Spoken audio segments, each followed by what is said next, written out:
Welcome to Our Hen House. This is Jasmine Singer. This is Marianne Sullivan. And this week, we're going to be talking to Dr. Zach Burns, who practices family medicine in the wonderful city of Rochester, New York, and who works with moving medicine forward to bring more plant-based lifestyle education to medical schools around the country. And he is just so cool. He's an animal rights vegan, which he is not shy about talking about. I think he is not only the real deal, but I think he's going to be kind of the face of the medical side of the plant-based movement moving forward. Yeah, I loved this interview. He seems like a great guy, and I think he will be an important face, but I think he also, and he points out himself, like there are a lot of up and coming people in this world who are going to be providing more and more leadership on teaching people how to keep themselves healthy with food. Yeah. And that is, and as you say, it's not just about health for him. It's also about the animals. It's about the climate. Big picture. Great guy. He's going to be my doctor. I was going to say, excited. you have like an appointment to see him. Yeah, I do. That's so I hate cool. my current doctor. I hope she doesn't listen. She definitely doesn't. I really was so excited to find out about Zach, who just graduated from medical school very recently. Well, no, he didn't just graduate. He just finished his residency very recently. Yeah, big distinction. So, I do want to get to that, but there were a few things we wanted to chat about first. I wanted to tell you a story I haven't actually told you yet, and it's just because I know that if you're listening to this, you will be able to give me a friendly ear, and Marianne, you too will. So, I am in another play now. It's called Body Awareness, and it goes up in mid-March. So, if anyone's listening to this, I hope you can make it over to Rochester to see it. I think that there are a lot of people listening to this who might have a hard time making it to Rochester. Maybe you should start being in movies instead of I am in movies. You can see me in movies, just not recently. And I have to tell you this story. So it was my first day of rehearsal, and we're going around and we're talking about ourselves a little bit, and everyone was excited when I mentioned I had 6 animals, and then I said that I help run an animal rights media organization and this and that. And at some point I mentioned that I'm vegan. And anyway, so someone else in the room starts talking about her dietary restrictions. And I don't know what. Oh, for Christ's sake. Like, who cares about somebody's. I mean, you were talking about veganism as like, this is part of who you are. Mm-hmm. Not like you can't eat peanuts or. Right, exactly.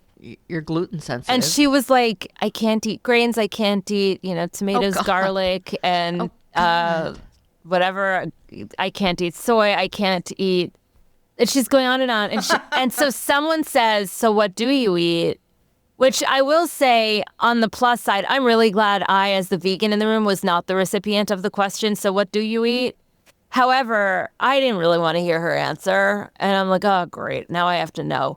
And she looks at me and she goes, well, I eat certain meats depending on how they're seasoned. No, obviously this whole thing was a setup for her to defend the fact that she eats meat. Right. It's so obvious. But it's like, I know that we've probably mentioned this 500 million times on our hen house, but it, like, the way I live my life with my veganism is as far as possible from having to do with my food and my eating choices. It's like, oh, right, veganism is about food too. Like, I do sometimes forget that because it's just about how I go about my day to day. I see what you mean. I mean, it's obviously about food, but you think about it in a much broader way. Yeah, and then for someone next to me to be like, oh, I can't eat grains, like what? Yeah, like it's totally about diet. Right, exactly. Anyway, thank you for letting me vent. I am excited about the play, by the way. It's a really juicy part, and it's exciting to be doing it, although I have to memorize 5 zillion lines, and I haven't quite started, so send good vibes. Is this what all actors do? Like, I'm not that familiar with being around you when you're in a play, but it's like you go, you try out, and then if you do get the part, you complain about it until it's over. So let's move on. You also have news, or preliminary news, which is that you're starting your semester tomorrow at Cornell, where you teach animal law. And so how are you feeling about the semester starting? It's always a little stressful, and I'm excited. I hope, I hope there's a good enrollment. And yeah, I do have to get up at 5 so that I can drive to Ithaca. That's kind of the most daunting part about it. once Yeah. I'm once I'm there, it's kind of exciting. It always astounds me how little everybody knows. Yeah. I know. Maybe that'll be different this year. You Maybe know, people know more. I was having a dinner last week with the cast of POTUS, which I was in last fall, and we were at a Chinese place. It was very difficult for me because people were eating animal products, and I try very hard to not be around that. But, I got a tofu dish and I offered some tofu to some people, and they were taking everyone else's food, and they're like, "What is that?" And I'm tofu. And they're like, "No, thanks." And I was like, okay, whatever. But the reason that I'm bringing this up in the context of Cornell is because someone was like, so how is it healthy to eat vegan food? But like it wasn't said How what? I'm sorry, I missed that. how is it healthy to eat vegan food? And How is it healthy? yeah, and it wasn't said defensively. It wasn't prodding me. Yeah. No, I get it. People's ignorance is astounding. And I was like, well, Oh my God. I know. That's how I felt. I almost was like, what? And I said, oh, it can be one of the healthiest ways to eat. And, as I'm like eating my deep fried tofu, but it just was Of course, if you weird. refuse to eat tofu or other high protein foods, that could limit you a little bit. You could still do fine, but it could limit you a little bit. Yeah. Well, How is it healthy to eat vegan food when you won't eat any of the vegan food? That would be a better question. that's a very good distinction. It really is. It really, it's troubling. Well, you'll have to report I'm back. trying to stay cheerful, and I'm trying to stay not really depressed, because here we are talking to people about life, and we want to keep spirits up. But honest to God, that's just depressing. Yeah. Well, and you're going to be at Cornell. Like, this is a very prestigious law school, and you will be teaching them, and they will also kind of stare at you, like, Yeah, with no it's idea. kind of an interesting year, because things do look kind of dark, and a lot of people are feeling kind of dark, especially right now, right here at the beginning of the year, beginning of the administration. Yeah. And, it's always interesting to be around younger people and try to figure out exactly how much of that feeling, as you get older, you get more negative generally. And the younger people are more positive about the future. And so I think it'll be interesting to be around young people, and I'll try, I'll do my best not to get them down. Good job. You'll have to keep us posted. Well, since you want to do your best to not get people down, let's get them down. Let's talk about bird flu. Yeah. So you Yeah. pulled this. You pulled this blue sky mess. Oh, it's what do an you call it? article. Post. It's a post. No, yeah, I mean, it's a post, but it's about an article that's in Nature. It's called "The Threat of Avian Influenza H5N1 Looms Over Global Biodiversity." It's just, I just thought we needed to mention something about H5N1. Yeah, and this pull-out quote, it was Jan Dutkiewicz, who of course has been on the podcast, who posted this, and this was his pull-out quote. And all right, just prepare yourself, because this is really insane. An estimated 500 million domestic fowl have died of H5N1. 500 million. Do you know how many birds that is? By mid-2024, H5N1 infections were documented in at least 406 bird and 51 mammal wild species, and available reports suggest that multiple millions of wild animal individuals may have died. We have mentioned, of course, and others do mention the impact on wild animals, but frequently it's just, so many articles just ignore it. The whole question is, has it infected people? Is it passing person to person? Well, it's sure passing animal to animal and bird to bird all around the world. Yeah. Well, I'm sorry. It's okay. But, This it's my job. New York Times article. I've been in a love-hate relationship with New York Times the last few days. Sort of like the disgruntled ex-lover or something. I have a subscription to it, and I don't give it up. I'm like, But I need you. Go away. I need you. It's more and more frustrating. Yeah, You just don't know who to trust anymore. I'm in a push and pull. Maybe it was naive to ever trust the New York Times, but I just feel like it. I don't know who to trust. I still trust the New York Times. I'm not having that issue. I just am in a pull, push, pull push relationship with news headlines in general. news. Because I'm trying to stay sane in an insane world. I find that they try a little too hard to stay sane and I try see. to sanitize. I see. Sanitize. I wonder if sanitize is related to the word sane. I think it is. It sounds like it is. I have been taking Latin on Duolingo recently because Oh, well, then you would know. I'm interested in etymology. But anyway, I digress. This New York Times article is about how some meatpacking companies have to make this huge payout for U.S. child labor violations. Well, huge, but not huge. We've reported on this story, of course, before, but this is kind of the denouement. Meatpacking companies to pay $8 million for U.S. child labor violations. And I think basically this fine, or it's not all a fine, some of it is compensation, is pitifully, pitifully low. I mean, we're talking about these, like Purdue and JBS, huge, huge, huge companies. Together, they will be paying $8 million because they had children working in their firms, like overnight, working late hours, performing dangerous tasks with electric knives and hot sealing tools. So Purdue is paying $4 million in restitution to the children. I really hope these kids, many of whom I think are immigrants, I hope they're getting a good payout. And also some organizations, I guess, that represented them. And also a penalty, the actual fine for Purdue is $150,000. Well, yeah, that'll really make them suffer.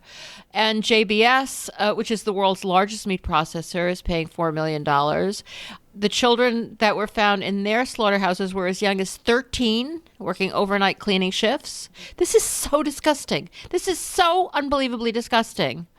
I'm so glad. Like, who are we? I'm glad for this story because, all those people who aren't going to go vegan for the animals, like, finding things like this. Well, this story has been going on for a while, and most of them aren't vegan yet, but okay.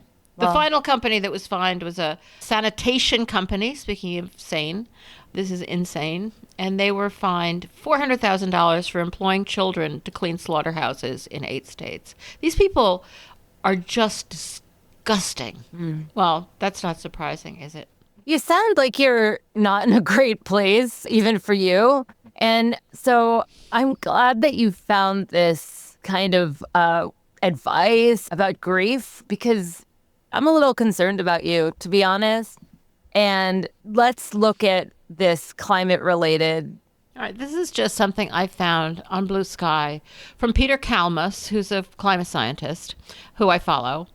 And I thought I should jot it down because I thought it was good. I learned something kind of profound at a grief circle tonight. You need to get to hope through grief, like you need to dive into that hot mess and come out the other side to find hope that holds loss. Otherwise, it's false hope, a hope in service of emotional denial or distance. And I mean, I think that's really true. And I think it's something we've said before. You have to go through the grief. You can't go around it. But one thing he said that really struck me in like how I communicate with other people who are suffering, or how I would like other people to deal with me when I'm in a bad place. A couple of us tapped into grief pretty hard, but there were a couple of other people in the circle who responded to our grief, which is not a good practice in a grief circle, by basically telling us why we should be hopeful. And, I'm thinking those other people were really probably trying to be helpful and trying to ease things, but it really is not helpful. Well, helpful to be hopeful. You're saying down with toxic positivity. Like, yeah, and even if it's not really toxic, it can be, people can be really trying. Well, it's not so bad, and think of this. And they can be really trying because grief makes people uncomfortable. Yeah. And they might not share it. They might not see the climate issues as darkly. But do not do that. Like, really, do not do that. Like, if somebody's going through it, just try to be with them.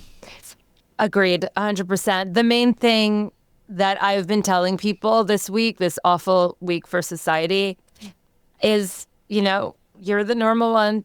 What you're feeling makes complete sense. It's not you, it's them. And I think that that's the case, not just with this administration, but also with everything that's going on with climate, which is, of course, also related to the new administration because of all of the awful things that Trump is already doing for the climate. But just in general, as an animal rights person, it's okay to acknowledge that it's really bad. You're not going to stay in it. I mean, it's going to wax and wane. No, you go through it. You don't stay in it, but you can't go around it. You have to go through it. Right. Another thing he said here is, I see this unwillingness to accept the grief as a huge part of what's holding back action on climate. It's definitely a form of denial. That's really true. Like, to refuse to acknowledge the grief is basically to refuse to acknowledge the facts, and that does not help action at all. Well, and we're talking about climate, or we're talking about animals, or we're talking about anything else. Yeah. Grief is so painful. Yeah, it is. It really is. Well, thankfully, vegans have one really strong thing going for us, which is that we smell better. And I'm so glad that you put this in the mix this week, Marianne. This is as shared on Blue Sky by Herbivore. Yeah, why don't you just read it? It's a brief little blurb.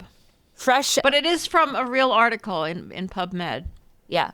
Fresh odor samples were assessed for their pleasantness, attractiveness, masculinity, and intensity by 30 women not using hormonal contraceptives. We repeated the same procedure a month later with the same odor donors, each on the opposite diet than before.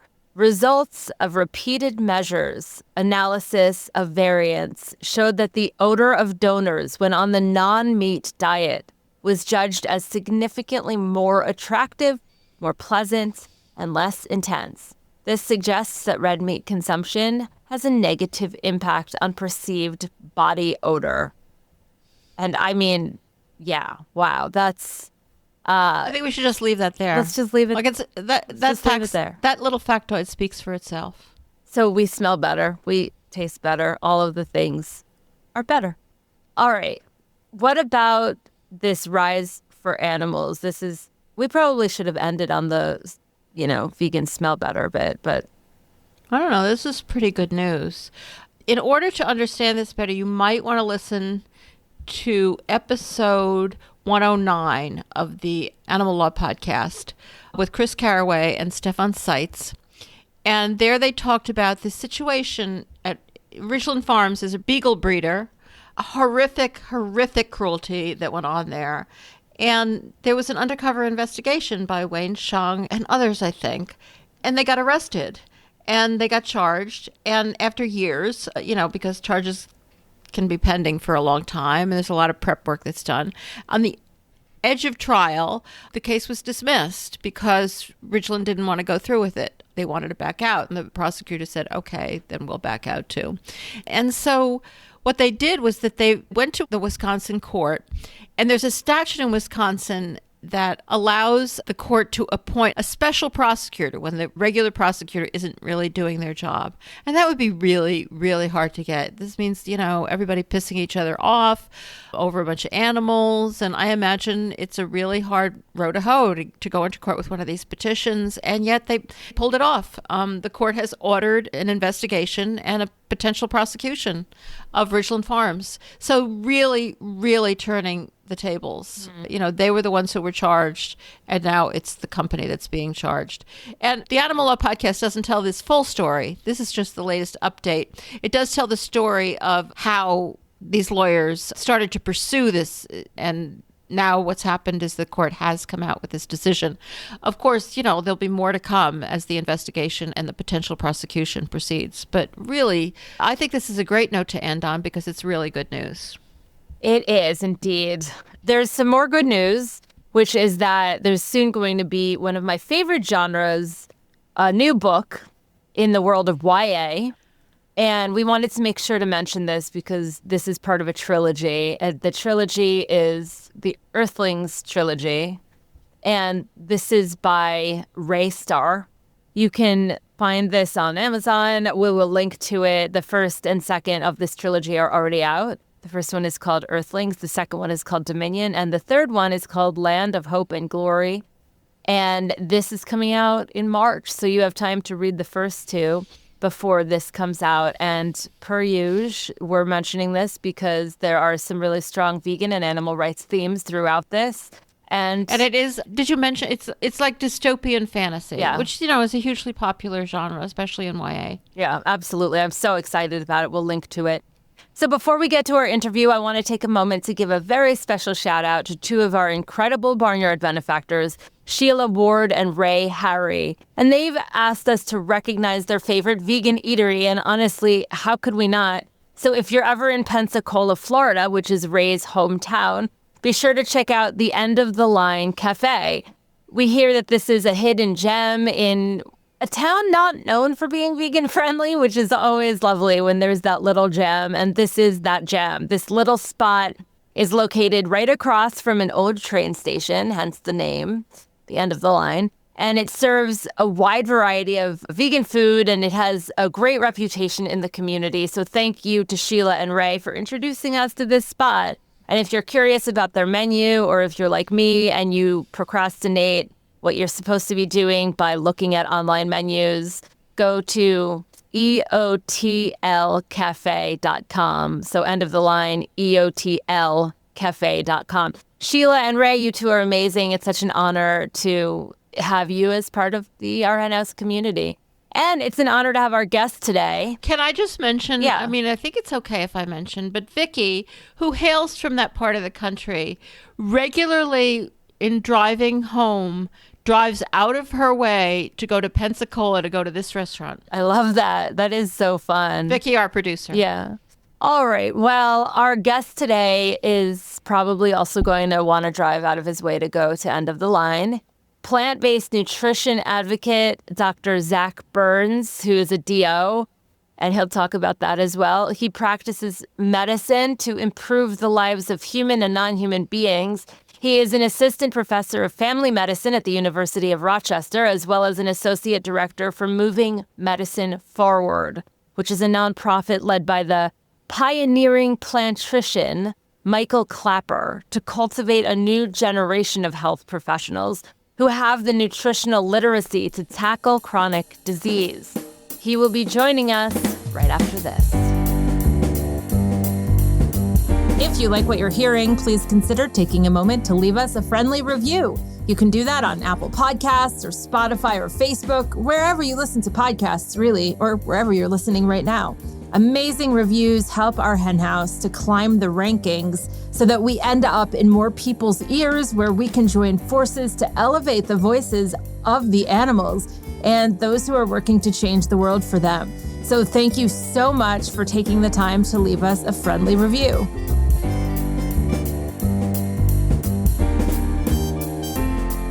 Welcome to our hen house, Zach. Thank you. It is such an honor to have you here. And Marianne and I are so excited that we're near you physically, that we're local, because the work you're doing is really cool. And we feel like we've kind of hit the lotto. You know, we're both sort of new to the area. And when a connection like this happens, it's selfishly very satisfying. So are you fairly new to the area as well? I am. I moved here in August. And part of the draw was there's a really solid vegan movement here, as well as a lifestyle medicine movement. I think disproportionate to the size of the city. So kind of moved for other reasons, but it was a big bonus. Yeah, it's such a big bonus. And Rochester is cool because it's like, you know, not that this is a PSA for Rochester, but why not? It's like kind of got all of the big city perks in a mid-sized city. So it is nice when things like this happen. I will mention that as we are recording this, I think it's 5 degrees out, just so people know. Yeah, that's true. There's that. The sun is out, though. The sun is out. Dr. Burns, we will probably go across a whole lot of topics here today because there are a lot of things we want to chat about. But first, just a little bit of background. Can you just give us that elevator speech about like who you are and what you do, and then we'll get into the detail. Sure. I am a first year as a fully licensed attending physician. I do family medicine. So that means I graduated residency just less than a year ago, and now they let me loose. I'm on my own. And so I took my first job here in Rochester. It's the University of Rochester. I'm at a family medicine practice downtown. But then I've carved out part of my job. It's totally separate from clinical work. I do Moving Medicine Forward. So I'm the associate director there. It's a nonprofit led by the luminary Dr. Michael Clapper. And our mission is to augment medical school curriculum to make sure that food as medicine is being taught, because it turns out it's kind of important. So I hear. So that's my professional life. All right, so I want to start with some policy stuff. Like there's two different separate parts of this interview. One is your work as a physician, but also you do this policy work through moving medicine forward. And I think really like it's just something that you think about a lot too. And like your personal story is really interesting, but I wanted to start with this one thing that you talk about. And I'm not sure anyone else is really talking about it. I mean, I think I would have heard it. And that's this thing about the pharmaceutical industry. I mean, everybody's talking about the pharmaceutical industry, obviously. It's a huge issue. But until I read some of your work, I hadn't realized how it is truly undermining the adoption of plant-based diets. You seem to think that the pharmaceutical industry is the greatest obstacle to why people aren't eating healthy food. Am I overstating that, or is that right? That's exactly right. You know, there's a lot of criticism of the pharmaceutical industry. It's all over the news, but I don't think people have adequately made that connection between lifestyle medicine. And we should define that because not everyone here is familiar. Yeah. But within medicine, there's this movement. It's became kind of codified in the last 20 years. And it's advocating for basic things that we've known about for millennia, like eat your fruits and veggies, get enough sleep, avoid drugs, foster social connection. But it's formalizing and legitimizing those things to make them significant in healthcare if we have a chance of addressing chronic disease. So there's a national organization, the American College of Lifestyle Medicine, and they have this huge and growing annual conference, which is the hub for this niche within healthcare. So you have lifestyle medicine, but I think not enough people are talking about why it's been slow to have widespread adoption.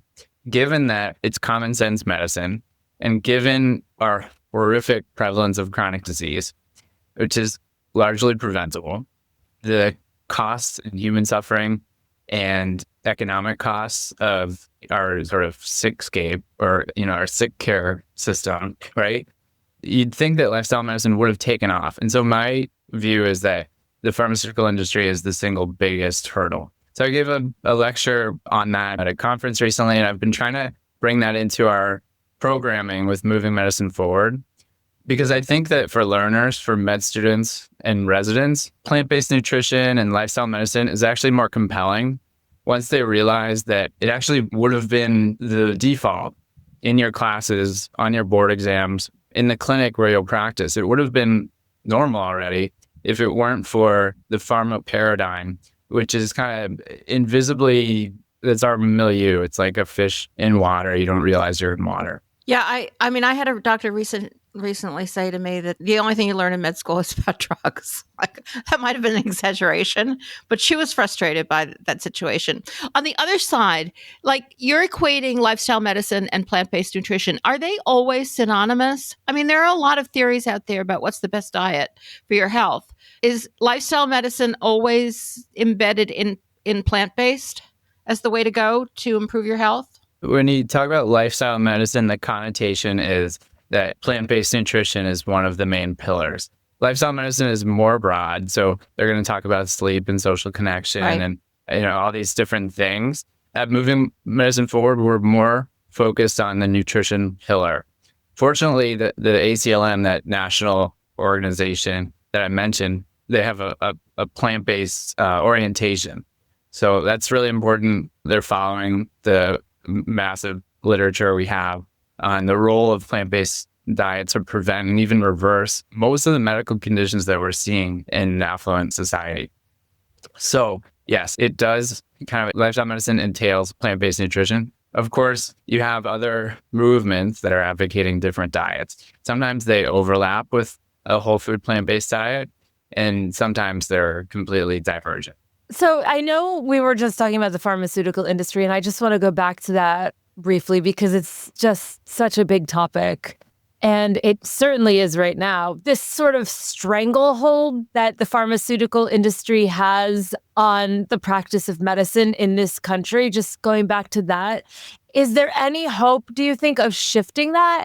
Yeah, it's going to be an uphill battle. When I first met with Dr. Clapper, this was a Zoom meeting. He was kind of sizing me up. And at the end, we were thinking about partnering together. I would help him tap into med student communities. I was a student at the time. And of course, I was fired up to be working with this person. I really, really revered him. I still do. And he said, Zach, just want to make sure you realize we're hacking at the ankles of giants. And I said, sign me up, even if it means I got to get my shoulders replaced and that'll be banished from the giants realm. So that's kind of the direction I took 5-6 years ago with him. And so it's not popular or, professionally convenient to criticize the pharmaceutical industry, but I think it has to be done if lifestyle medicine is to succeed. Can we succeed?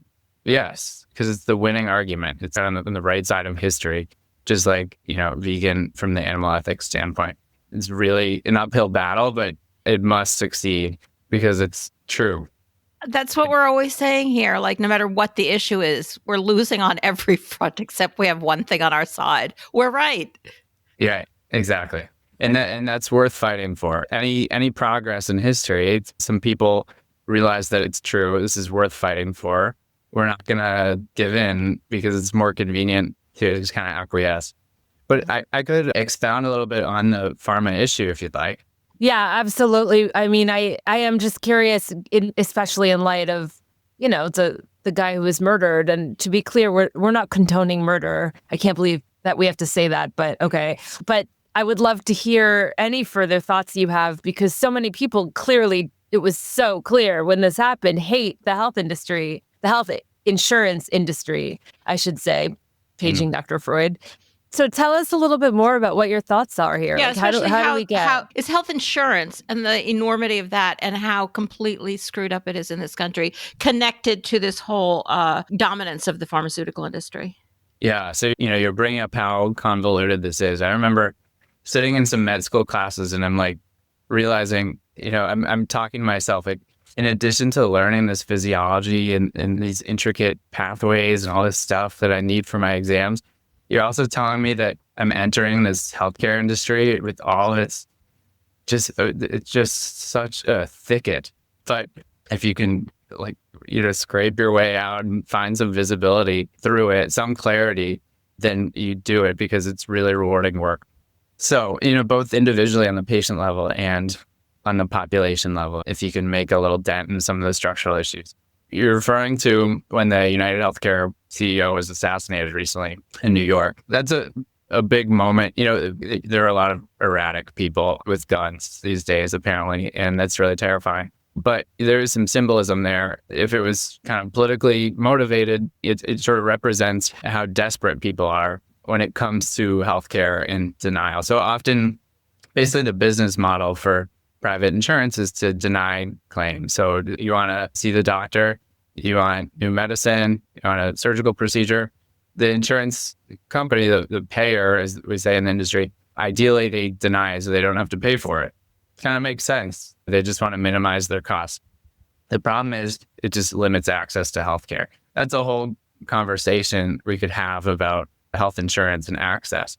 But how it connects to pharma, I'd say, is that it's another monolithic industry that really just shapes how healthcare plays out.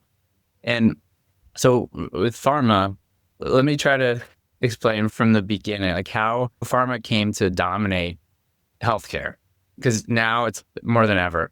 But it started in the 80s, a lot of other industry consolidation happened around then.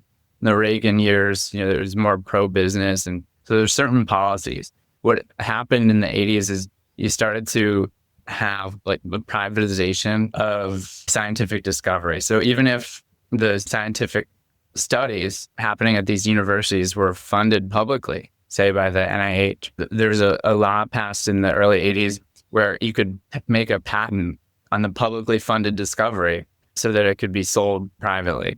So you're seeing kind of the transfer of funds from public to private sector. And that was a trend that continued through the 80s and 90s. You started to have the research for these clinical trials looking at drugs. It went from being at universities, an academic setting, lots of oversight, research faculty, scientific integrity. And it gradually started to happen, instead of in the university lab, It happened at these contract research organizations, CROs, where basically the drug company running the trial is in charge.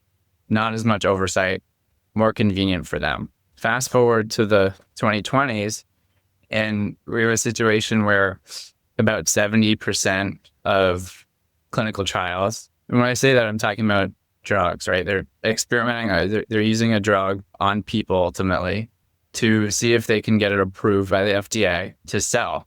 And that's crucial to their business model as a pharmaceutical company. You got to run the trial, get it approved, market it, make your money, turn it around, invest that money in a new drug. So you have these clinical trials, and about 70% of them are funded by the industry themselves. About 50%, this was on a meta-analysis where they looked at some major commonly cited clinical trials over the last few years. Hundreds of these trials were included in the study, and it found about 50% were exclusively funded by the industry.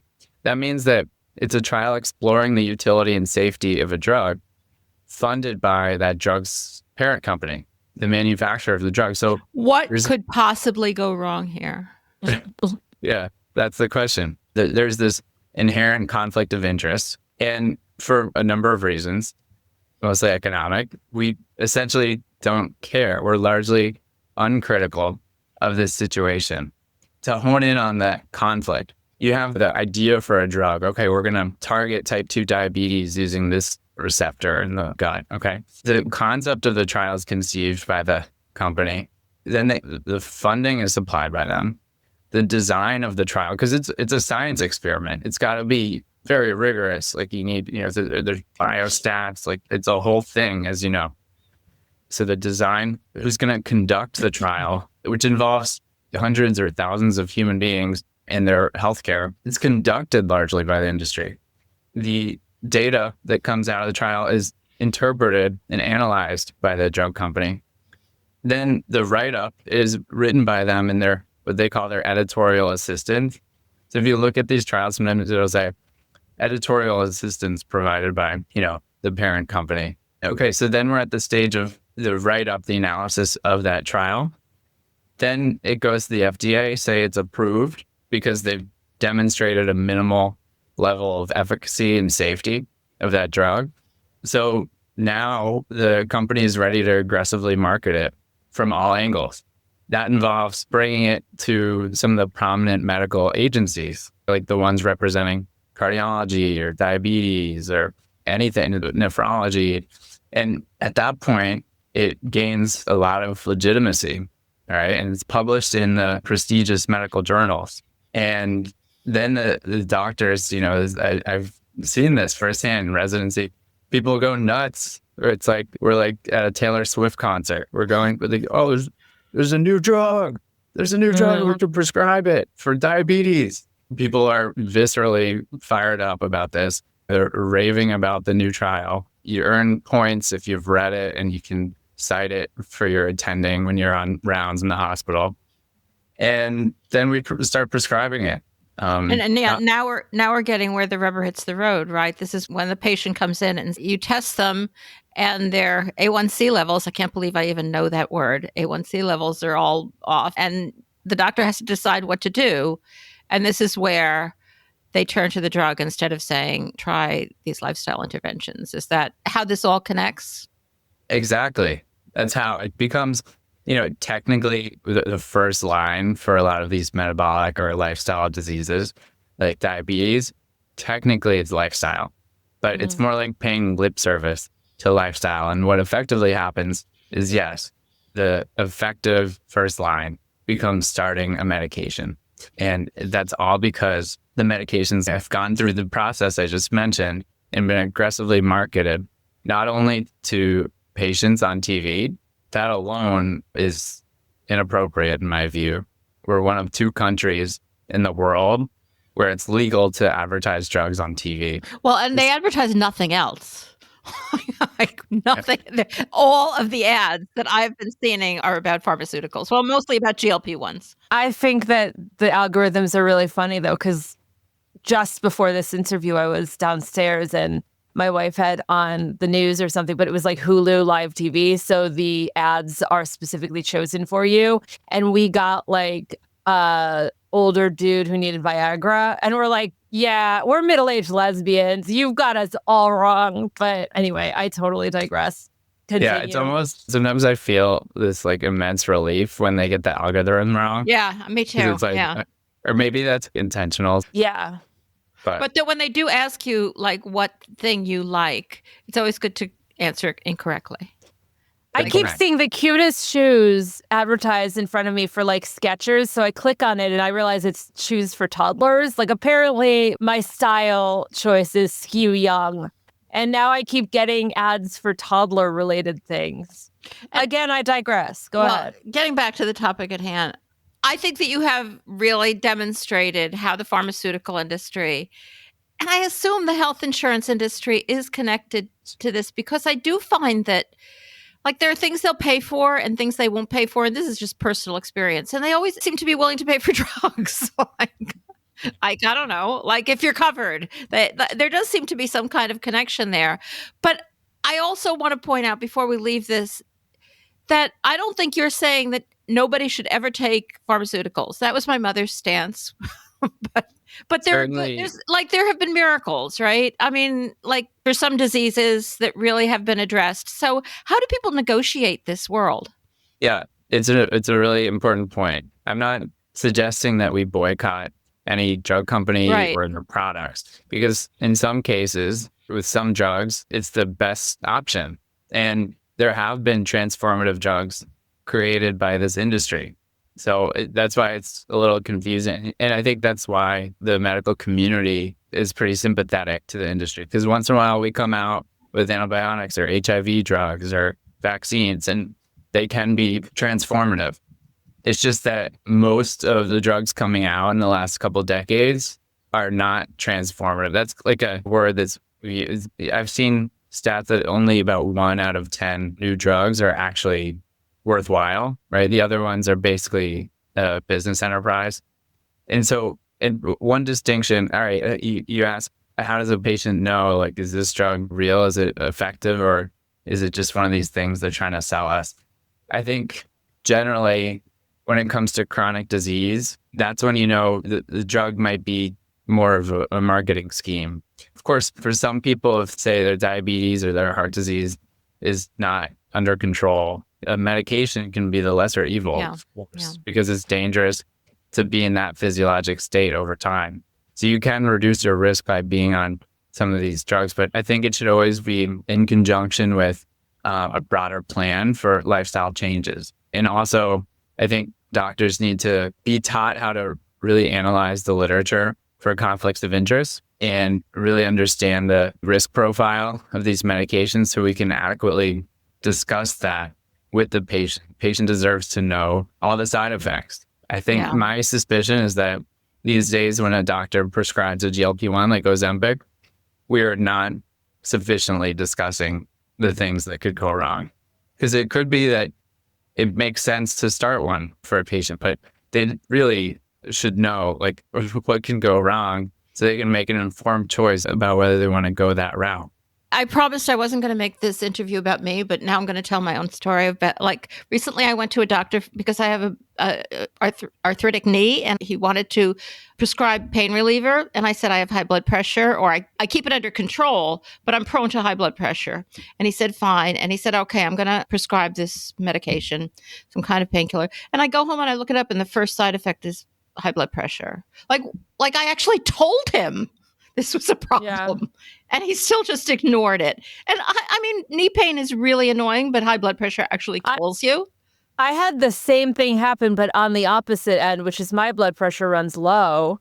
And I was put on a medicine for a skin issue I have that is usually given to people to lower their blood pressure. And then when I got COVID for the first time last August, my blood pressure tanked and I passed out and had to go to the hospital. And it was all because I was on this medicine that lowers your blood pressure. It's bananas. No, it really is. Like, I really feel like patients have to advocate for themselves, and they have to learn as much as they can. And getting into the more what you do on the everyday and off of the pharmaceutical policy issue, which I wanted to start with because I'm so passionate about it. But you were in family practice, and you must run into people all the time who don't know all these details about medications, about diet. How do you address these issues with your patients who really don't know much of anything? Do you try to encourage them to adopt better lifestyle practices? Do they come in asking for pharmaceuticals? How do you negotiate that? It's such a variety in family medicine, especially at the practice where I am now. It's really a mix. You have people with basically zero health literacy. They are not sure, like what the heart does, what the lungs do. They haven't had a basic scientific or nutritional education. And so you always try to meet them where they are and you educate on the patient's level. And then I also have patients who are professionals and are interested in knowing more details about a condition or a medication, but you just try to understand the patient's goals. You kind of balance the patient's goals and your goals, like once you know their medical conditions and how to keep them safe, and you find some equilibrium. Often there's an alignment and you don't really have to compromise, but sometimes their goals and yours are not particularly overlapping and you got to strike a balance. And because of my nutrition and lifestyle medicine approach, I try to do a lot of counseling, regardless of health literacy, because you can really do it for everyone and they deserve it. Then people might be more inclined to try some lifestyle modifications because they've been counseled adequately, I hope. So they really understand the power of lifestyle and that type 2 diabetes, for instance, is a reversible disease, even if no doctor has ever told them that before. It's crazy. So many people have not been told that. Yeah. I mean, I don't remember ever, because I asked that question. It's kind of like an informal study in my mind. Has anyone told you that type 2 diabetes is entirely reversible? And most people say no. I don't remember anyone saying yes. The American Diabetes Association has a lot of corporate sponsors from the pharmaceutical industry and everything, and they don't necessarily want type 2 diabetes to go away entirely.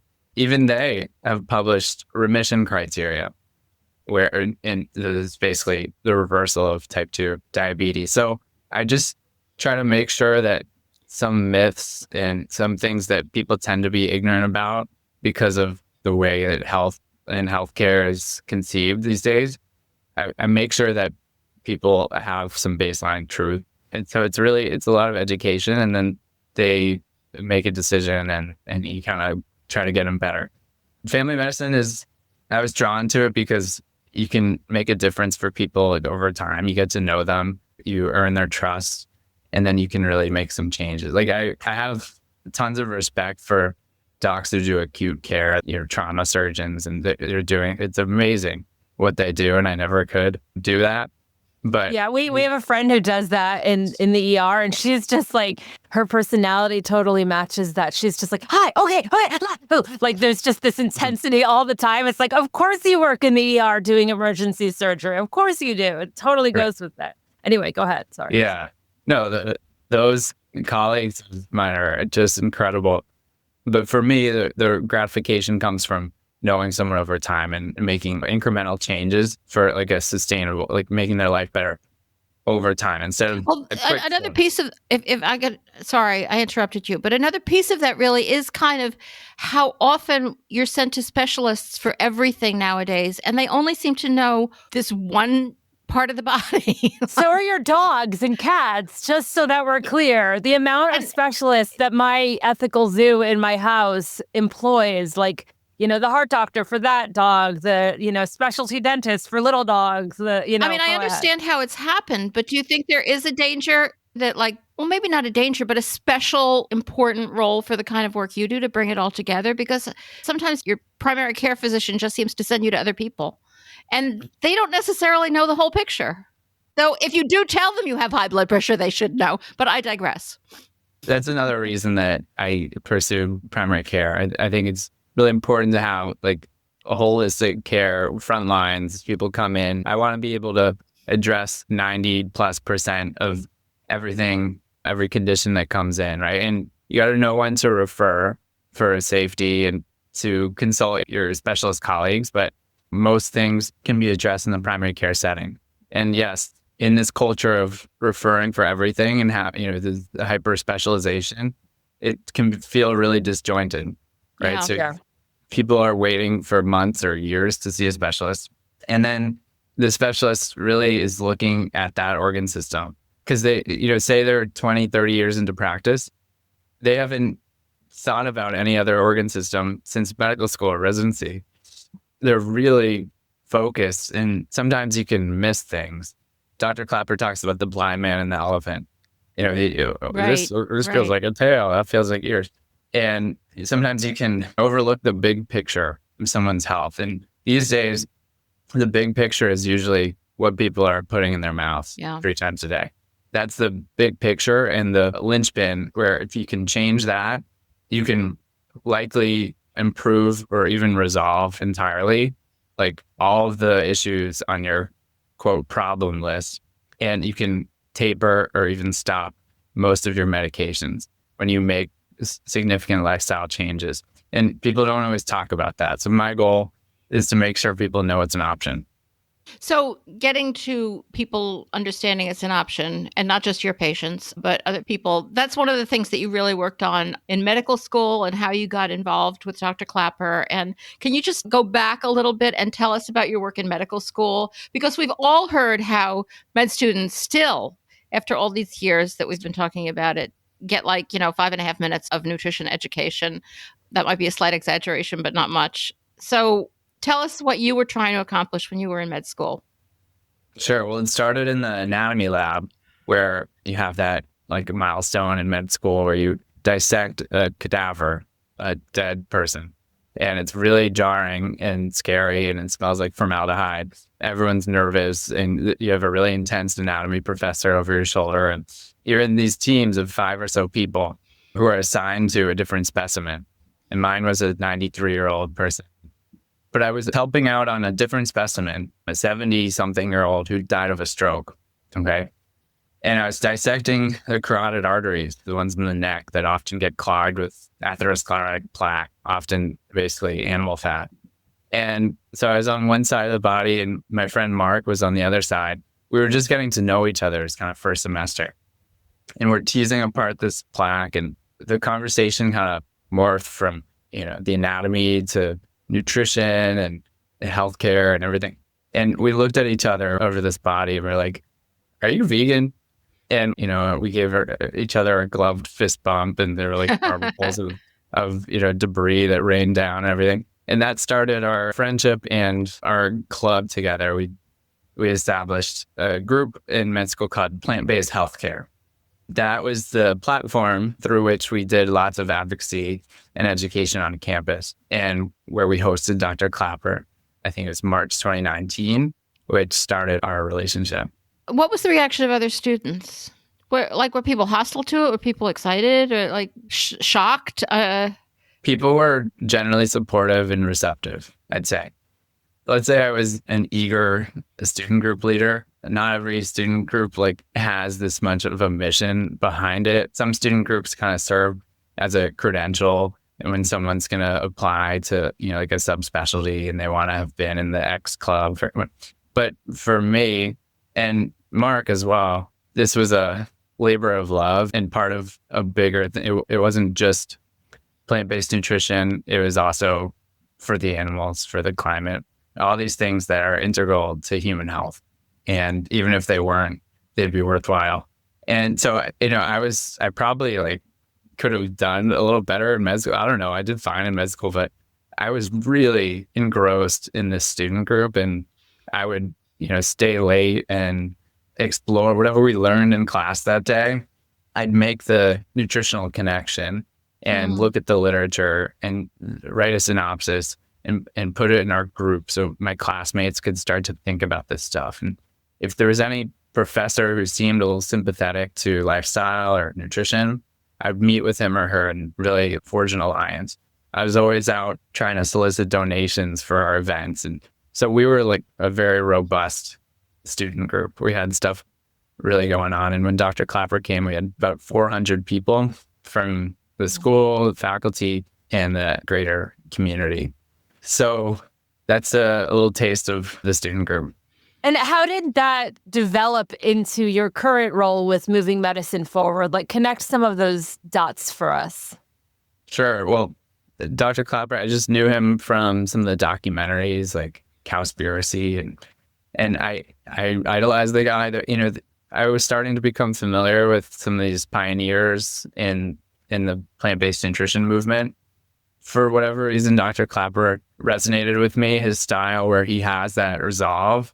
He's not going to compromise, but he also is funny and light when he communicates. And I thought that was really valuable. And so I enjoyed who he seemed to be from a distance. And that's why I reached out to him. And it was just lucky he was living near my med school at the time. And so he could do an event. And of course, we didn't have much funding. He just graciously came for free and spoke. And so around that time, I asked if I could get involved with some of his work. Is there any way I can help? And that's when he was launching this initiative after working clinically for like 50 years. He wanted to devote the rest of his career to shaping the next generation of doctors so that they don't make the same kind of mistakes and get stuck in the pharma paradigm like his generation has. He found me to be a worthy subject because I could really network with med students. I had friends at other schools. I understood the current training model because it had been a while. So he was in med school in the 70s. It was sort of a while ago. And so between us, we could start to build this organization and get med schools around the country and actually now around the world excited about plant-based nutrition. Do you ever worry that some plant-based advocates overstate the benefits as if we're never going to get sick and die? It's a good question. I think it's an inherent danger when we're getting excited about something. We can think it's the panacea. Of course, it's not, and everyone's vulnerable to ailment. But for me, it's like there's just a lot of preventable illness. It's most of the illness we have is entirely preventable. And that includes the metabolic conditions, the obesity, diabetes, hypertension, but also things like autoimmune conditions and cancers. Because the immune system, right, which can be overexcited in autoimmune conditions or underperforming in cancers because the immune system is required to detect early cancers. When you have all this inflammation from a standard American diet, say, or not getting any physical activity or the other things, then you have inflammation and that fosters different medical conditions. So you can overstate it. And in the movement, we try to be really careful not to.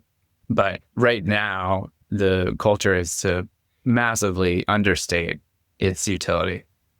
Yeah, I mean, I obviously totally agree. And obviously, completely anecdotally speaking, I have noticed that some of those promises often go with some more fringe corners of plant-based eating, not so much plant-based eating, but like a particular kind, like raw food or, being a fruitarian is going to make you live for 100 more years, things like that. And certainly erring on the side of exaggerating would probably put us exactly where the pendulum needs to be because of those incredible benefits that you were mentioning. But one thing I find fascinating about you, and I don't want to overstate this or speak for you, but you are clearly an ethically driven person.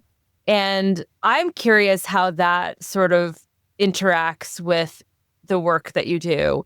For example, my understanding is that you're pretty animal rights forward. My first question is, am I miscategorizing that, or is that how you would describe yourself? Yeah, I'm vegan for the animals. How do you deal with having such a strong ethical baseline when you're also a doctor? I mean, how do those two things interact with each other? It's an important question, and I know what you mean. But think about how that sounds, right? How do you deal with having an ethical baseline as a doctor? Actually, doctors probably should have an ethical orientation. But the reason I point that out is because today we don't necessarily find that. We don't necessarily think of doctors as being particularly ethical or having a compassionate worldview or whatever. But, I think that'd be nice for doctors to see themselves that way and foster those qualities within them, and it would make for better medical care. I think most of us in medicine do have a lot of compassion and are doing our work in good faith. Occasionally, there's some other people so I trained in South Florida where it's like the capital of medical fraud historically, and there's some shady stuff going on. I had one professor who he opened up to me about how he consults for the tobacco industry. This is someone who my medical school set me up to work with to learn psychiatry from. Oh my God. He said, yeah, on the side, I work with tobacco. I try to make nicotine products seem less addictive. He opened up to me about it. I felt conflicted about that. So yeah, you have some shady characters. And of course, the pharmaceutical industry needs to partner with doctors to be a voice for their new products. So there's that. But I think most of us really do care about patients.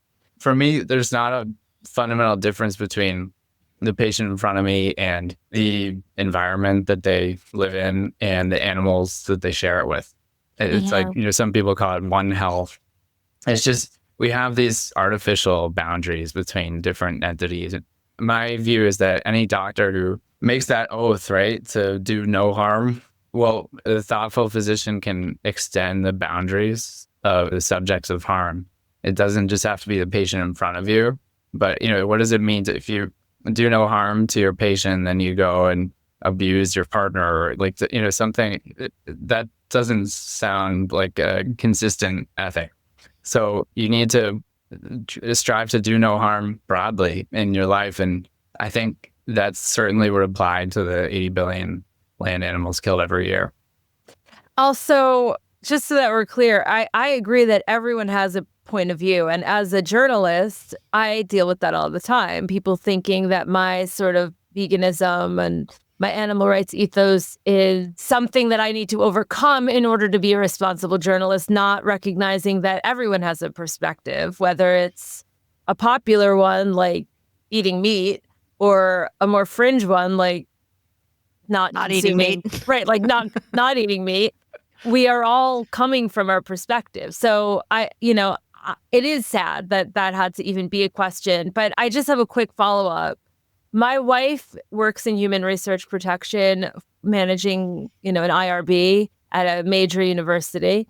And she had to go out of her way to make sure that the place that she was working did not also do animal testing as part of their research. And my understanding is it was very few places actually separated human research and animal research. And she turned down big jobs and this and that. And she wound up at a place that was big enough that they did separate them. How do you deal with things like that? Like, for example, how do you parse FDA requirements for animal testing of drugs with your ethical veganism? Sure. Good question. Yeah, we live in a non-vegan world. Everyone listening is well aware. And you see this attitude that animals are ours to experiment on, to consume, to wear. You see that playing out diffusely, like whether it's in healthcare or at the grocery store. And so that's an area that people don't often look at. But yes, drugs and other medical experimentation, they come to us via exploited animals in labs. Now, the interesting piece to me is that actually, at least on the surface, it would seem much more justifiable to exploit animals for that purpose if it had medical utility and could alleviate human disease, right? That seems actually more justifiable than just eating animals because they taste yummy. So that's one issue. I think it's still not justifiable, given that we have what's called the human synthetic models, which are really a more precise way to perform medical and other scientific testing. It's a model that better emulates a human organ system or human tissue. And you don't run into the issues with animal experimentation where it's just not a viable model for experimentation or drugs and other things because it's not actually a human being. So that's a whole area. But it's funny how, in some ways, animal experimentation in labs is an area where we actually have some legislative traction, more so than transforming the diet in our culture. But it's just this paradox where it would actually make more sense to initially target food that we're eating just because it tastes good. So getting back to food issues, a lot has been said about food deserts. I mean, and you probably work a lot with underserved populations. I mean, I think that you have a broad base of clients or patients right now. And a lot is said about food deserts, but I think that you have spoken about structural obstacles between people, especially those with limited incomes, and eating healthy food are a lot bigger than food deserts. I mean, a lot of people can get to a grocery store. That doesn't mean they know what to do once they are in it, or that the grocery store is helping them to know what to do instead of defeating them. So what are some of those obstacles that get in the way, like structural obstacles, perhaps that have been deliberately put in place that really get in the way of people eating healthy? Sure. Well, your question reminds me of this rural rotation I did in med school. It was deep in Western Louisiana. And, we have requirements to work in certain rural settings. And I thought this would be an exciting one. So I went over there. I stayed in the attending physician's renovated horse barn where his daughters used to ride. It was really different. It was like being in another country, the politics in that area and everything. I mean, it was really a cultural adventure. And I would meet these patients. They were very sick. It was mostly what they were eating / drinking and smoking. And I had to exist there as a vegan for a month. And so I went to the local supermarket. It was a full-on supermarket. It was not like a bodega. And I would get stuff like my salad fixings, and it was kind of Cajun style. I got them Cajun seasoning, and I would put them on my local yams, and I loved it. And I was eating whole food plant-based the entire month and also spending like very little money on it. I was also on a budget at the time. My patients went to the same supermarket. They just didn't shop in those aisles. They didn't get that stuff. They didn't have the education to do it. And also they've been kind of addicted to the processed stuff, which is hypercaloric and gets our dopamine pathways really excited. There's a lot to that, but, and they're undergoing more stress. And so they're even more susceptible, I think, to kind of caving to, all right, there's that box of glazed donuts, right, featured prominently, and here's the flavor blasted goldfish and whatever. And, when you're in the habit of consuming these things, you keep doing it. The companies selling those products are very intentional with the visuals and also the chemistry of that product. It's really just like it's engineered to make you eat as much as possible. So you're right. It's more about education than it is about access in most of these cases. I've read national survey data that shows that actually over 94% of the American population is within a mile of a full-on grocery store, like the one I'm describing. So food deserts exist and really need to be addressed, but I don't think that can be the excuse. Sometimes that concept is used kind of as an excuse not to talk about this. Yeah. Especially on the left. It's like, well, we should be culturally sensitive and we should be really like conscientious about people's access. We should. I agree. But also it's a disservice to the patient in front of you if you're neglecting the ways that we can affordably access healthy food and reverse the course of their life because of other medical complications. It kind of reminds me, Jasmine, of that time we drove across the country. We were driving across Texas, West Texas, which is like you drive for a day and you don't see anything. And then you come to Midway and then you drive for another day and you don't see anything. I mean, Midway is this town that's in the middle of, I won't say nowhere, but it's in the middle of Texas. And there wasn't one restaurant in town that we could go to that had anything at all. And we went to the grocery store and they had soy milk and they had sweet potatoes that we could microwave, and they had salsa, and it was a pretty good, put together a pretty good meal. It was a little challenging, I admit, but it was entirely possible. But yeah, it's so much more complicated than just access. And sometimes I wonder whether you feel this way. Sometimes I feel like there's too much emphasis on cookbooks and recipes in the vegan world, as if every vegan is supposed to be a foodie. I mean, there are people who hate to cook, people who don't have time to cook. Do you think it would be more useful to try to make it easy to be healthy? Sort of asking for a friend here, but also because I'm not much of a cook and, I live alone. Like, who wants to cook a whole meal? But also for people who are working 2 jobs and have to feed their kids. Yeah, those things you can grab are easy. And there's not a lot of them that are vegan. Yeah, I'm no culinary expert. And for that reason, I used to eat really simply. I like to think it was healthy, but also simple vegan. And so I would basically make two vats per week. One was a vat of whole grain, could be quinoa or Yeah. brown rice. Yeah. And one was a vat of legumes, could be kidney beans or lentils. And then I would have vegetables. They were either fresh or they were roasted, like root vegetables, yams, and beets and squash. And I would simply mix and match. I'd take the three things and throw them in a bowl. And then sometimes I would sprinkle like a seasoning over it. Other times, a little drizzle of tahini. Put it in the microwave, and it's really satisfying. Some Move people in with us.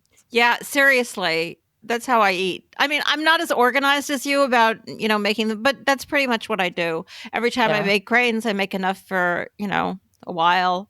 In the morning, I take the grains and put some berries on it and some tahini and a few walnuts. Sure. It's And got I to be think, easy. right, it does. And I think that eating that way can be really satisfying. You just have to get used to it. If you're making a major change, anything can take some time to get used to, but you will. And it can end up being absolutely delicious. And if you have a little more need for culinary nuance, then you figure it out and you make a little more sophisticated meals, which can also be really efficient. But here's the thing, even if that style of eating tasted worse, okay, even if the vegan version or whatever product tasted a little worse, which I don't think it has to, but say it did, wouldn't you want to do it anyway? I mean, if you could save an animal's life, if you could dramatically lower your risk of heart disease and getting cancer early or Alzheimer's, like if you could make your little dent in reducing your carbon footprint, like wouldn't it be worth leading a lifestyle like that? Even if, say, we just, there's this entitlement that I think is pervasive where whatever we do or consume needs to be like optimal and so delicious and whatever. Well, now I'm getting honest. I think we need to take a step back and really do we deserve everything that we consume? Like, where do we draw the line? It may be that we just actually have a responsibility to be a touch more thoughtful about what we're buying. Yeah, we've become pretty greedy. I saw this meme that I don't even remember it specifically, but it was something like, I used to enjoy listening to a song or two, but then one day I was like, I want access to all the songs all the time. And it was kind of like the difference between the analog world, which, I grew up with. I think I'm like the last generation that grew up with it. I was born in 79. Like after that, like things kind of became a little more digital, I would say, as folks became young adults. But like we have anything we want at all times. It used to be interesting to go shopping and find a cute sweater or something. And now we're inundated with ads for cute. And now because I'm saying this out loud and my phone is in the same room as me, I will get ads later for cute sweaters. The fact that this relates And you're to wearing food, such a cute sweater. Thank you. Goodwill. The fact that this relates to food and just like the fact that we can have anything we want at all times, it's very unsettling. And just kind of sticking with that Whole Foods plant-based team for just a minute, I hear you. The way you're describing food is like Marianne and my favorite kind of food. When we lived in New York, we used to go around the corner to Suen all the time and get this Buddha bowl plate that had this amazing tahini sauce and just put it on these beautiful yams. And we were just in heaven. But what about alt protein? I don't mean to open a whole, can of worms at this sort of end of our interview with you, but I am curious where you stand on it as a physician and also as an animal advocate. And are they the same perspective? Sure. I would say both as a physician and as a vegan, I support the development of alternative protein products. Here's why. One, it basically solves the climate and animal issues entirely. If our protein kind of food system transformed into one with plant-based alt proteins or cultivated meat. So that's just, it needs to happen. Like to say that that's kind of a lesser priority, I think is, again, really entitled. And like, we certainly need to phase out industrial agriculture, and this could be the way to do it. So I completely support alternative protein. Medically, I think that you can justify it because ideally, based on the huge amount of scientific literature, We want people basically eating a whole food plant-based diet. But as long as they're eating animal protein, if we can tweak and incrementally improve the nutrition profile of those products, of the animal protein, that is a win for the human body, for the patients on my panel, right? For instance, if you have a plant-based burger, even the realistic ones that are richer because they have more oil and sodium, you take that compared to a beef burger, and there are some serious fundamental differences in favor of the plant-based burger. Number one, there are no pesticides and herbicides, and if it's organic, no pesticides or herbicides.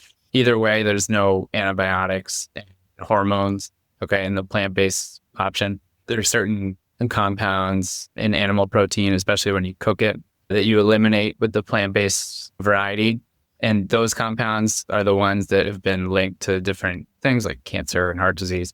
Some of the components in actual animal protein, from the animal are the ones implicated in gut dysbiosis. The gut microbiome gets all messed up, and those don't exist in the plant-based burger. So already, like even the products that are out there today, I'd rather have my patients eating them in moderation than eating the traditional animal-based protein. Mm-hmm. But here's the thing, because we're talking about all protein and technology, the product's nutritional profile will presumably improve over time. It's like a phone. You keep updating and making stuff healthier, and you can decrease the proportion of fat and you can increase some of the nutrients. As long as we have some processed food in the world and people want the taste of meat in their mouths, I think it's a safer alternative and a morally required one if we're going to overcome the current food system. Yeah. Absolutely. It's good to hear someone talking about the practical, not just the perfect. Too often people in food take a very, very strong stand about this is the perfect way to eat. And there are other considerations. Actually, that does bring up another question, though I know we've been on here for a long time, but you mentioned the word processed. Is it processed or not processed? Or is there processing and then is there other process? Is process necessary? I mean, cooking is a process, right? Is process necessarily a dirty word when it comes to food? Or do we have to think about what processes harm nutrients and what don't? Yeah, that's a good question. Processing and different things. You have like mechanical processing where you squish up the components. Cutting a carrot. Sure, it's a form of processing. And then you have chemical processing. You mix in emulsifiers and additives, and you change the texture and make the peanut butter float so you don't have to stir it. So it's a spectrum of processing. And so sometimes we use the phrase minimally processed, like tofu is an example. It's minimally processed soy, and it's recommended. No issues with it. So you just want to make sure that things are not significantly processed, right? Because that's when you run into trouble with the additives and with the loss of nutrients. It's both what they add and what they take away.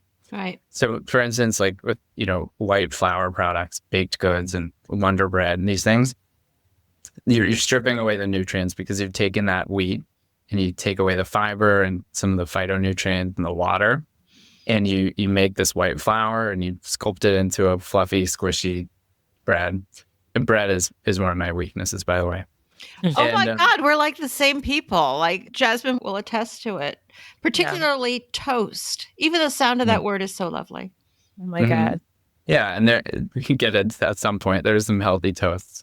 But if you strip away the nutrients, that's one of the issues we have in this fiber deficient society. Over 95% of Americans don't get their daily fiber. What that means is that their gut microbiome is less diverse, less protective against diseases. Like it take more food to make them feel satiated and things like this. So processing, you can think of it as the junk they're adding and the nutrients they're taking away. And the reason they do it is to make the thing as palatable as possible. You want the snack with the perfect ratio of sugar, oil, and salt to keep you eating it. I feel like there's so much more we could talk about. This is stuff that we could all talk about constantly. Wait, what are the healthy toasts? Okay, there's one at our local supermarket here in Rochester, and you can also get it at a ton of different places. It's called Mastemacher. It looks like a brick. It's like brown bread, very thin and dense. And it's it's basically grains. It's different grains that are squished into this little slab of bread. And it's dense and maybe an acquired taste, but when it's toasted, it's absolutely delicious. So that's an example of like a pretty innocent bread. Yeah, no, I like that bread. I just Googled it, and yes, I've definitely had that one for sure. I've done Ezekiel as well. I don't know how actually nutritious it is, but it's probably better than that Wonder Bread from the 80s that you would just squish into a I know you ball. could squish it into a little ball. It was fun. Yeah, it was Yeah, fun. Ezekiel bread is good too. Here's the thing with bread is like, I don't know if you've heard of the pleasure trap. It was the subject of a book. I love that. Watched that. Yeah. Yeah. So, we just have to avoid the pleasure trap. Sometimes avoiding sugar, oil, and salt isn't because they're so acutely harmful, but it's because they make us want to eat more than we would otherwise. They make the thing more palatable. So when that's the case, because even the breads we're mentioning, sometimes they have a little sodium. They've been minimally processed, so the grain is broken down. It's not like eating grain, like wheat germs out of a pot.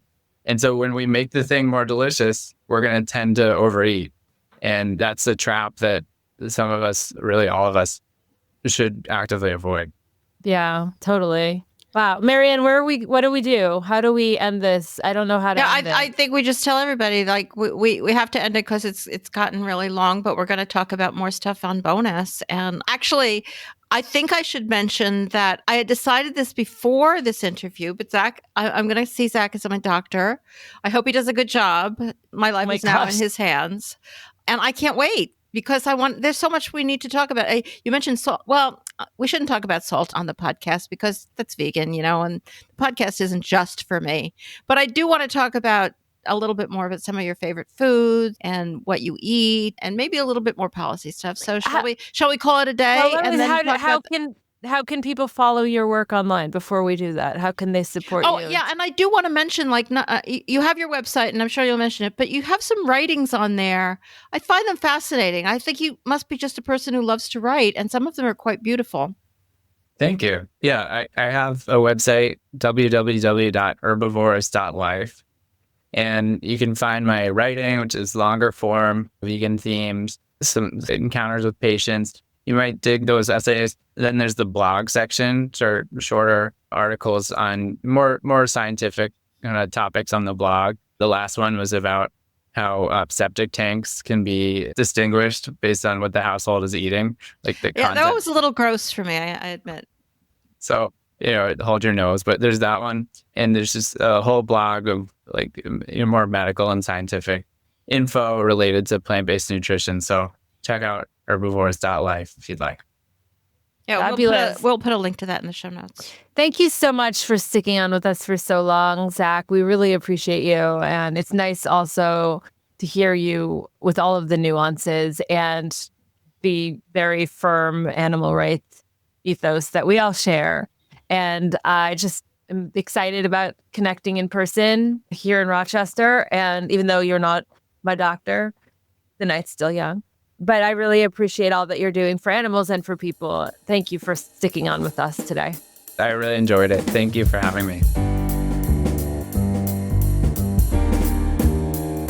Missing us between episodes? We miss you too. Come hang out with us online. Whether you're scrolling through Facebook, Instagram, TikTok, Threads, or Blue Sky, you'll find us at Our Hen House, sharing stories and sparking conversations about changing the world for animals. So visit ourhenhouse.org to dive into our archive or join our flock of supporters.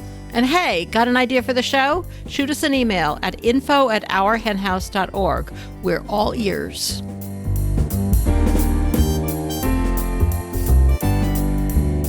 Anxieties are rising. Our first story is the kind of story that annoys me more than anything. And as you all know, almost everything annoys me. So that's saying a lot. All right, this is from Newsweek. It's by some guy named Shomik Verma, who's a PhD candidate at MIT. So I guess he must be smart. Don't bother going vegan to save the planet. Do this instead. All right, you can imagine. How effective can one person's actions be in fighting climate change and keeping the environment healthy? Apparently, he thinks that we all think that our own actions are enough to change the world. And he's correcting that. He's telling us that that's actually not true, what you do all on your own isn't, doesn't matter that much. Because as a researcher at the Massachusetts Institute of Technology, working on energy technologies, I've spent many late nights in the lab digging into whether any of the widely touted personal approaches are making much of a difference. And sadly, research shows that many of the climate actions we have embedded into our daily lives are only marginally beneficial. Well, who could have guessed? I can't save the world by going vegan.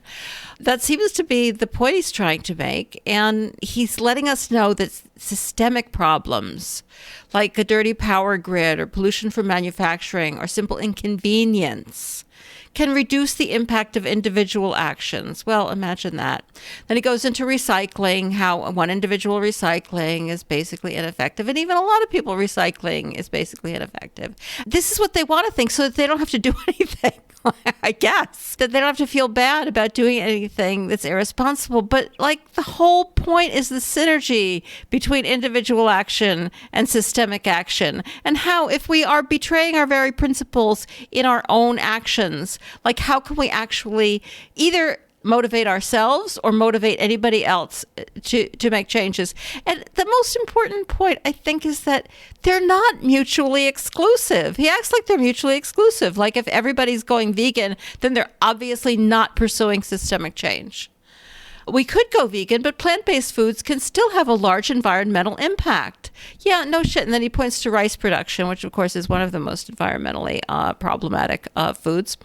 And even if everyone in the U.S. went vegan, it wouldn't make that much of a difference. And yeah, well, maybe it would. Actually, if everyone in the U.S. went vegan, the implications would be so far beyond your paltry counting of the climate impacts of American food, because it would change the world if everybody in the of course that's not going to happen, but you get my point. He points out that we need systemic change. Yeah, no shit. And one of the things he loves is the Inflation Reduction Act of 2022, which, of course, we're going to lose. Administration has changed, or we're not going to lose all of it, but, some of it we could lose. And he talks about, the impact that statute is making. And I'm not criticizing the impact, like the statute. Systemic change is hugely important. And he contends that the impact of it far outweighs the cumulative impacts of recycling or going vegan, while at the same time making acts like buying an electric vehicle or installing a heat pump more effective. Well, aren't buying an electric vehicle and installing a heat pump individual actions? Like, what are you talking about? Those are probably individual actions that he's willing to take. I think that's how these people think. He does point out that, after my despairing words about systemic change and how we're going to lose whatever progress we made, he does point out that blue state governments still have a lot of potential to do good. And that's true. I'm all for systemic change, for Christ's sake. Another area where individuals can have a large impact is through investments. Well, yeah, if you have a lot of money, I guess. Green bonds, sustainable mutual funds, or donations to nonprofits. Like, a donation is not exactly the same as an investment. Certainly, I think they're a really good idea.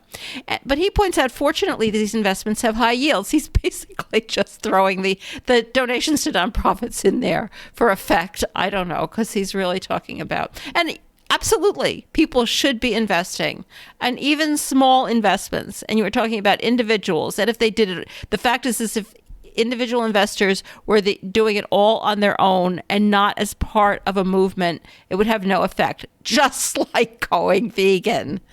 All right, I'm annoyed. I'm officially annoyed. And so I will move on to something probably more annoying.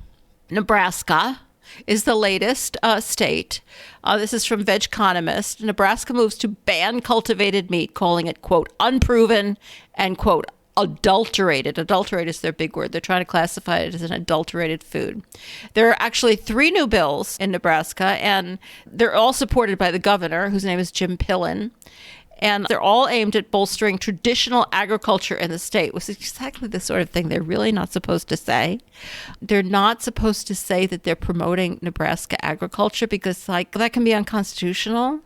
And if you're wondering why, you should listen to my recent animal law podcast about the Florida ban. But as the first farmer governor, oh great, I wonder what it is that he farms. As the first farmer governor in more than 100 years, I know how important it is that we take steps to preserve our way of life. Yeah, do whatever you want about your way of life. Why do we have to preserve it? Why does everybody else have to preserve it? They need to feed the world. They need to save the planet. Yeah, right. The beef industry is really at the forefront of saving the planet, that's for sure. And cultivated meat is defined as any food derived from animal stem cells or any other non-animal sources grown in vitro to replicate the sensory attributes of meat.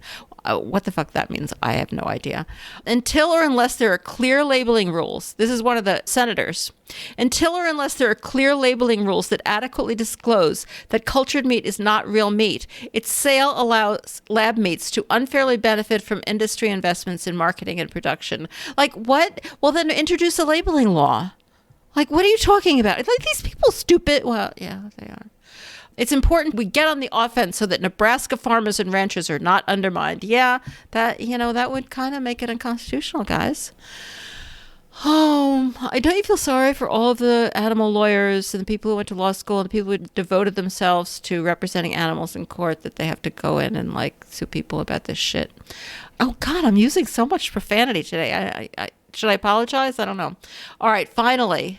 Animal rights activism in 2024 and looking ahead to 2025. This is from our favorite commentator, Hannah Thompson-Weeman, who is the president and CEO of the Animal Agriculture Alliance, and she also writes the Animal Ag Watch column on Meeting Place. All right, I'll just read from the beginning of this article. As a new year begins, resolutions tend to be top of mind for many people. Social media is full of examples of people resolving to hit the gym, eat healthier, and stay on top of deadlines. We can be sure that animal rights extremists have a few less positive resolutions of their own in mind to do even more to target animal agriculture this year. Well, yes, you can, Hannah. You can be absolutely sure of that.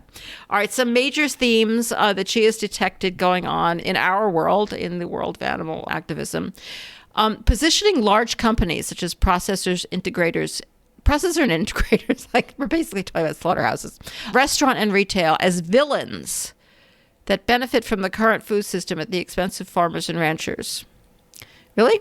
Okay. Legislative wins and pathways to get more animal protection, quote unquote, animal protection legislation passed, beginning at the local level. Yeah, I think she's right on that. I think she does keep an eye on this movement, and local is where it's headed. Local, that's where we got to be active. Everybody's got to get active at the local level. Either animal protection legislation or pro-vegan legislation, like, school food, that sort of thing. Anyway, I digress. Calls for collaboration and creative ways to gain funding by aligning with other movements, especially climate. Yeah, no shit. It would be a big mistake for us to ignore the climate movement since our interests are completely and totally aligned. Animal ag and meat's alleged negative impacts on public health and nutrition. Again, no shit. I'm sorry. I was going to try to do less profanity. I don't know what the fuck is wrong with me. Negative impacts on public health and nutrition. Yeah, I would say that would be like a pretty big theme. So I think she's got us. I think she knows what she's doing. Looking ahead, she thinks that animal ag, quote, should be prepared for potential litigation targeting large companies, especially around sustainability claims. Yeah, I like that. Increased shareholder activism. Yeah, excellent. Legislative and regulatory efforts and campaigns around nutrition, public health, and climate.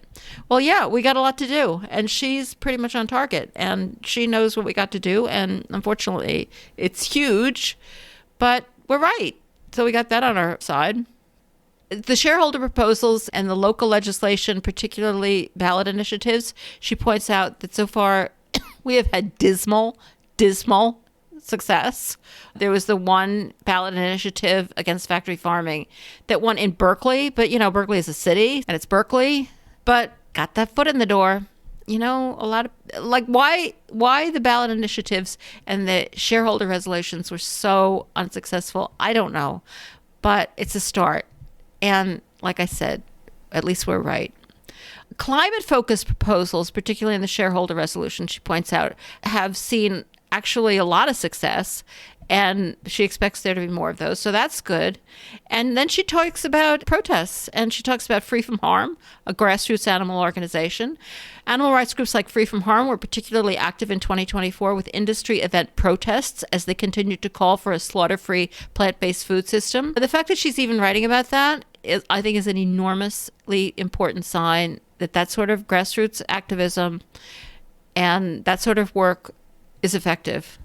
And they don't like it. And they don't like their meetings being protested. They don't like any kind of media covering those protests. Like, they don't like it. So I'm all for it. And that's it for this week's Rising Anxieties.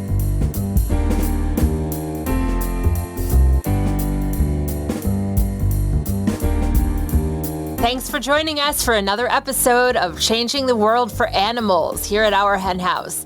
Ready to dive deeper into these crucial conversations? Our flock community gets exclusive access to live podcast recordings where you can ask guests your questions directly, plus weekly bonus content that'll keep you inspired between episodes.